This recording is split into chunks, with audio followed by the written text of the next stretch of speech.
Hey everyone, Delve here. Today I'm going over Tainted Lost, basically the hardest character in Repentance. He's just like the Lost in that he can't take any damage at all. He does however come with a few upsides. For starters, he has a damage multiplier. Furthermore, many items are simply omitted from item pools while playing as him. In some cases this is strictly good, no health ups and so forth. But this also includes a lot of cornerstone defensive items like Holy Mantle. At first you might think this is a cripplingly bad, and it kind of is. However, because there are fewer items in total that he can obtain, it means it's actually more likely you get certain specific items, so it's an interesting trade-off. And also, he has a chance to convert any cards into holy cards, which grant him a one-time Holy Mantle charge. Despite this, holy cards will still be quite rare, so any source of cards, such as skulls, should be rigorously searched.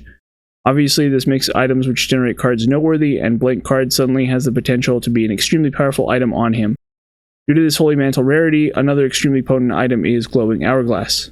As far as starting your run is concerned, I highly recommend resetting until you get certain items which synergize with him, such as the aforementioned Blank Card and Glowing Hourglass. I've tried many times simply going with whatever item appears, and I think it's just sort of a waste of time. This is because it's imperative that you get very lucky all throughout the run, so if you start unlucky, you're really not doing yourself any favors at all. Fortunately, there are actually very many items worth taking to start, which I'll go over in three main sections. First is items which stun lock enemies, or otherwise stop the bullets from reaching you. The quintessential example is Lost Contact, which causes your tears to block bullets. Other items that can work similarly are Ocular Rift, Lodestone, Ghost Pepper, and Bird's Eye. All of these block or otherwise redirect enemy bullets, and since they scale with luck and tears, it means that Tainted Lost can make incredible use of them. This is because Tainted Lost benefits from Perfection, a trinket he can always obtain and grants him 10 luck. Another similar item worth mentioning is Mom's Contact. It doesn't block shots, instead it freezes enemies. The next strategy is Orbital Accumulation, which can be done almost exclusively via library items, meaning that if you start next to a library, you should see what it has in it. Quintessential combo here is Book of Shadows plus Book of Virtues, which creates orbitals that block enemy bullets, as well as allowing you to deal massive contact damage while shielded from Book of Shadows. Not especially common, but worth looking out for, and Book of Virtues can still be worth taking on its own. Another library item is Lemageddon. This one has the downside of giving you random items, which can be a problem, but it's still another item worth taking in my opinion just because of its sheer power. The trick probably is to stop at the first ring of orbitals, refreshing them as necessary, in the hopes you don't get anything which cripples you. I haven't had a ton of success with it as Tainted Lost, but since it's a library item I'd consider it. Lastly, an item which is surprisingly effective, Book of the Dead.